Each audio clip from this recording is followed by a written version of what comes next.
नमस्कार. वास्तुशास्त्रात कॅलेंडर लावण्याच्या योग्य पद्धती सांगितल्या आहेत. कॅलेंडर योग्य दिशेला लावल्याने घरात सकारात्मक ऊर्जा येऊ शकते. सर्वप्रथम घरातील जुने कॅलेंडर हटवणे अत्यावश्यक आहे.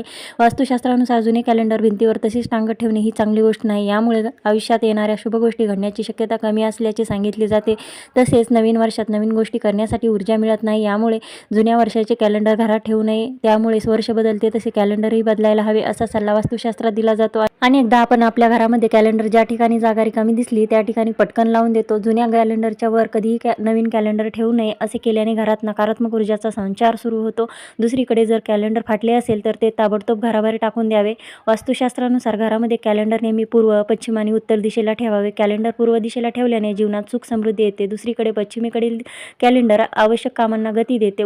उत्तर दिशेला कुबेराची दिशा म्हणतात. अशा परिस्थितीत कॅलेंडर या बाजूला ठेवल्याने आर्थिक लाभ होतो. वास्तुशास्त्रानुसार कॅलेंडर कधीही दक्षिण दिशेला लावू नये. याचा घरातील सदस्यांवर वाईट परिणाम होतो.